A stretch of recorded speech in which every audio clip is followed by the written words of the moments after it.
দর্শক, স্বাগত জানাচ্ছি এশিয়া পোস্ট নিউজে। আপনাদের সঙ্গে আছি আমি তারেক আহমেদ।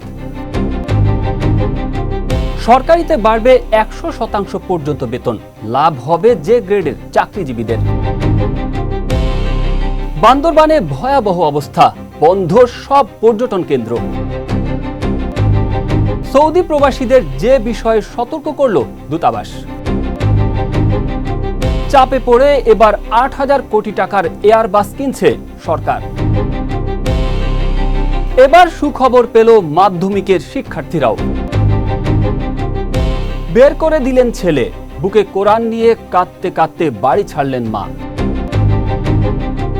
1 টাকা রেখে বেতনের বাকি টাকা এতিমখানায় দিয়ে দিতেন খালেদা জিয়া। মাটির নিচে রাখা 29 লাখ টাকার স্বর্ণ গায়েব, সিসিটিভি ফুটেজ দেখে চোখ কপালে। এতক্ষণ শুনছিলেন সংবাদ শিরোনাম, এবারে বিস্তারিত।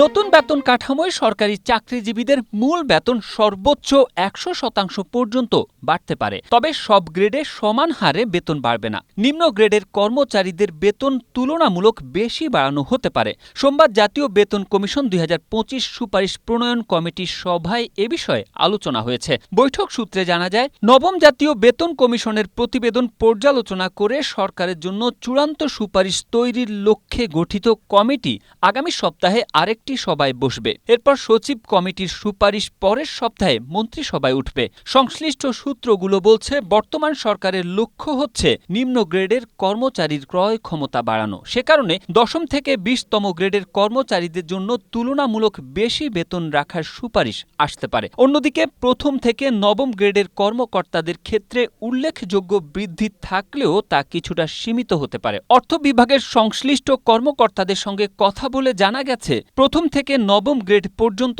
বেতন বাড়তে পারে 60 থেকে 70%, আর 10ম থেকে 20তম গ্রেড পর্যন্ত 90 থেকে 100%। আগামী 10 জুলাই পর্যন্ত বান্দরবানের সব পর্যটন কেন্দ্র বন্ধ ঘোষণা করেছে জেলা প্রশাসন। একই সঙ্গে এ সময় জেলার সব ঝর্ণা, পাহাড়ি ট্রেল, নদীপথ, দুর্গম ও ঝুঁকিপূর্ণ এলাকায় পর্যটক, ট্যুর অপারেটর এবং সর্বসাধারণের প্রবেশ ও ভ্রমণ নিষিদ্ধ করা হয়েছে। সোমবার জেলা প্রশাসনের ভেরিফাইড ফেসবুক পেজে প্রকাশিত জেলা প্রশাসক মোহাম্মদ সানিউল ফেরদৌস স্বাক্ষরিত এক গণবিজ্ঞপ্তিতে এ তথ্য জানানো হয়। গণবিজ্ঞপ্তিতে বলা হয়, টানা ভারী বর্ষণের কারণে জেলার বিভিন্ন স্থানে যোগাযোগ ব্যবস্থা ঝুঁকিপূর্ণ হয়ে পড়েছে। বর্তমান আবহাওয়া পরিস্থিতি এবং সম্ভাব্য দুর্ঘটনার আশঙ্কা বিবেচনায় পর্যটক ও জনসাধারণের জানমালের নিরাপত্তা নিশ্চিত করতে আগামী 10 জুলাই পর্যন্ত জেলার সব পর্যটন কেন্দ্র বন্ধ রাখার সিদ্ধান্ত নেওয়া হয়েছে। সৌদি আরবে অবস্থিত প্রবাসী বাংলাদেশিদের সতর্ক করে একটি বিজ্ঞপ্তি দিয়েছে রিয়াদের বাংলাদেশ দূতাবাস। সোমবার দূতাবাসের পক্ষ থেকে দেওয়া বিজ্ঞপ্তিতে বলা হয়, সৌদি আরবে বসবাসরত প্রবাসী বাংলাদেশিদের অবগতির জন্য জানানো যাচ্ছে, অপরাধের সঙ্গে সংশ্লিষ্ট কারো বিষয়ে কোনো অভিযোগ থাকলে বা অপরাধ সংঘটিত হতে দেখলে দ্রুত আইন শৃঙ্খলা বাহিনীকে অবনত করতে হবে। প্রয়োজনে জরুরি সেবার হটলাইন নম্বরে যোগাযোগ করা যেতে পারে। দূতাবাস সতর্ক করে দিয়ে বলছে, কোনো অবস্থাতেই অপরাধ সংশ্লিষ্টতার অভিযোগে কাউকে আটক রাখা এবং শারীরিকভাবে নির্যাতন করার সুযোগ নেই। এটি এদেশীয় আইনে গুরুতর অপরাধ। এ বিষয়ে সবাইকে সতর্ক থাকার আহ্বান জানানো হচ্ছে। প্রয়োজন না থাকার পরেও এয়ারবাস থেকে 4টি উড়োজাহাজ কিনতে হচ্ছে বাংলাদেশকে। এর আগে যুক্তরাষ্ট্র বাধ্য করেছে বোয়িং থেকে 14টি উড়োজাহাজ কেনার চুক্তি করতে। মার্কিন এই চুক্তির পর এবার ইউরোপীয় ইউনিয়নের সঙ্গেও চুক্তি করতে হচ্ছে। বোয়িংয়ের মতো এখানেও তাড়াহুড়া, স্বল্পতম সময়ে চুক্তির তোড়জোড়। প্রায় 8,000 কোটি টাকার এয়ারবাস কেনার এসব তথ্য জানিয়ে প্রতিবেদন প্রকাশ করেছে দৈনিক আগামী সময়। বিস্তারিত থাকছে ডেস্ক রিপোর্টে। এয়ারবাসের সঙ্গে পারা যায়নি, তারা লেগেছিল, তাদের উড়োজাহাজও কিনতে হবে। সেই চাপ সামলে উঠতে পারেনি সরকার। শেষ পর্যন্ত 4টি উড়োজাহাজ কিনতে বাধ্য হচ্ছে। কী কারণে সরকারের অনিচ্ছা সত্ত্বেও বাধ্য হচ্ছে প্রায় 8,000 কোটি টাকার এয়ারবাস কিনতে? কয়েক দশক ধরেই ঢাকার আকাশ দখলের প্রতিযোগিতা যুক্তরাষ্ট্রের প্রতিষ্ঠান বোয়িং ও ফ্রান্স জার্মানির নেতৃত্বাধীন এয়ারবাসের। যুক্তরাষ্ট্রের প্রভাব বেশি থাকায় বারবার পিছিয়ে পড়ে এয়ারবাস। যুক্তরাষ্ট্র সাধারণত বাংলাদেশের রাজনৈতিক অস্থিরতার সময়ে তাদের বোয়িং বিক্রির প্রস্তাব পাশ করিয়ে নেয়। এবার অন্তর্বর্তী সরকারের সময় বোয়িং থেকে 14টি উড়োজাহাজ কেনার নীতিগত সিদ্ধান্ত হয়, যার দাম প্রায় 45,000 কোটি টাকা।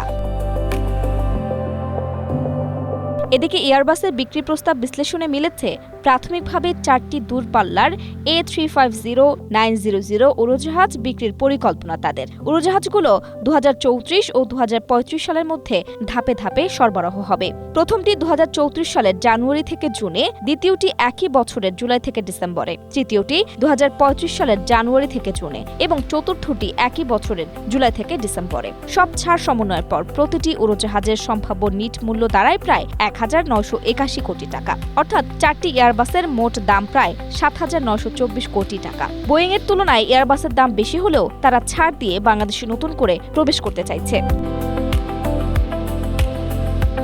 কিন্তু প্রশ্ন হচ্ছে, এয়ারবাস কিভাবে সরকারকে বাধ্য করল? সরকারের একজন গুরুত্বপূর্ণ কর্মকর্তা দৈনিকটিকে জানান, ইইউ এরই মধ্যে বোয়িং এর সঙ্গে চুক্তির স্বচ্ছতা নিয়ে প্রশ্ন তুলেছে। গত মাসে বাংলাদেশ ও ইউরোপীয় ইউনিয়নের মধ্যে নন ট্যারিফ ব্যারিয়ার নিয়ে আলোচনার সময় তারা এ অভিযোগ জানায়। তাদের কাছ থেকে না কিনলে এসব অভিযোগ চলতেই থাকবে। তাদের সঙ্গে আমাদের বাণিজ্য অনেক, কাজেই চটানো যাবে না।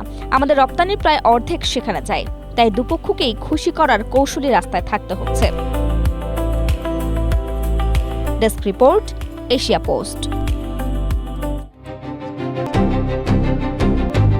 এবার সুখবর মাধ্যমিক বিদ্যালয়ের শিক্ষার্থীদের জন্য, কারণ তাদের জন্য ৩৫০২ কোটি টাকা ব্যয় combined students facilities programme in secondary education শিরোনামে একটি স্কিম হাতে নিয়েছে মাধ্যমিক ও উচ্চ মাধ্যমিক শিক্ষা অধিদপ্তর মাউসি। দেশের পিছিয়ে পড়া 1000 বিদ্যালয়ে প্রথম ধাপে চলতি অর্থ বছরেই চালু হবে এই কর্মসূচি। এই স্কিমের আওতায় প্রাথমিকের মতো মাধ্যমিক বিদ্যালয়ের শিক্ষার্থীদের ঝরে পড়া কমাতে চালু হচ্ছে মিড ডে মিল এবং স্কুল ড্রেস বিতরণ কর্মসূচি। শিক্ষার্থীরা দুপুরের খাবারের পাশাপাশি বছরে 2 সেট স্কুল ড্রেস ও 1 জোড়া জুতা মোজা পাবেন। সেই সঙ্গে স্কুলে এসে যাতে বিশ্রাম নিতে পারে সেজন্য প্রতিটি বিদ্যালয়ে ছাত্রছাত্রীদের জন্য আলাদা 2টি কমন রুম তৈরি করা ও স্বাস্থ্য উপকরণ সরবরাহ করা হবে। পাশাপাশি শিক্ষার্থীদের খেলাধুলা ও সাংস্কৃতিক কর্মকাণ্ডে উৎসাহিত করার জন্য প্রত্যেক বিদ্যালয়ে দেওয়া হবে বিশেষ বরাদ্দ।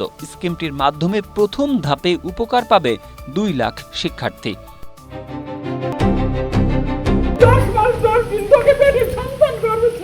বুকে শুধু একটি পবিত্র কোরআন, চোখে অশ্রু, পেছনে ফেলে যাচ্ছেন স্বামীর গড়া বসত ভিটা।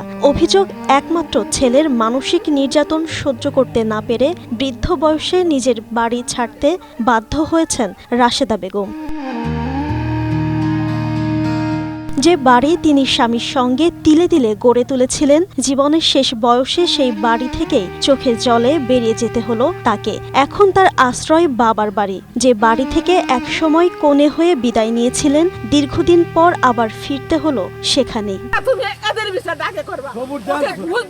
জামালপুরের সরিষাবাড়ি উপজেলার পগলদিঘা ইউনিয়নের গেন্দারপাড়া গ্রামের এই ঘটনা এখন স্থানীয়দের মুখে মুখে। বাড়ি ছাড়ার সেই ভিডিও সামাজিক যোগাযোগ মাধ্যমে ছড়িয়ে পড়লে শুরু হয় ব্যাপক আলোচনা সমালোচনা।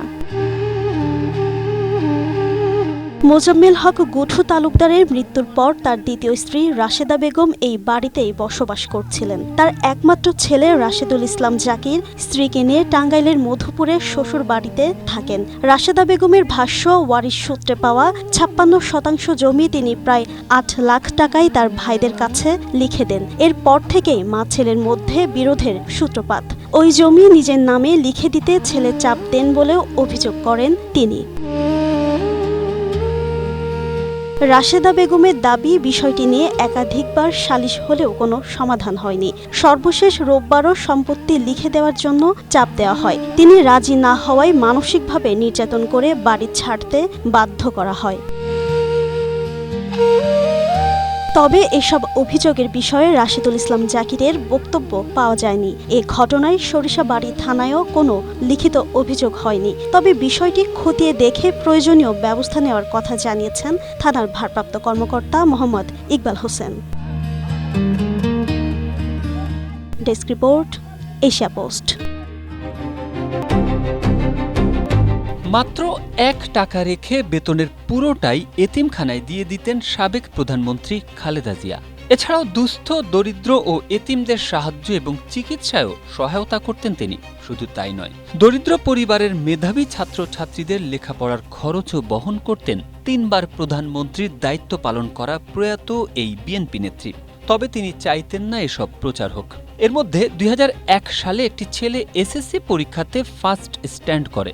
খালেদা জিয়া তখন প্রধানমন্ত্রী। তিনি জানতে পারেন দারিদ্রতার কারণে ছেলেটির পক্ষে লেখাপড়া চালিয়ে যাওয়া সম্ভব নয়। তার লেখাপড়ার ব্যয়ভার গ্রহণ করেন খালেদা জিয়া।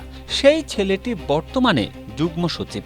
এসব তথ্য তুলে ধরে মঙ্গলবার ফেসবুকে একটি স্ট্যাটাস দিয়েছেন বিএনপি চেয়ারপারসন ও সাবেক প্রধানমন্ত্রী খালেদা জিয়ার সাবেক প্রেস সচিব মারুফ কামাল খান।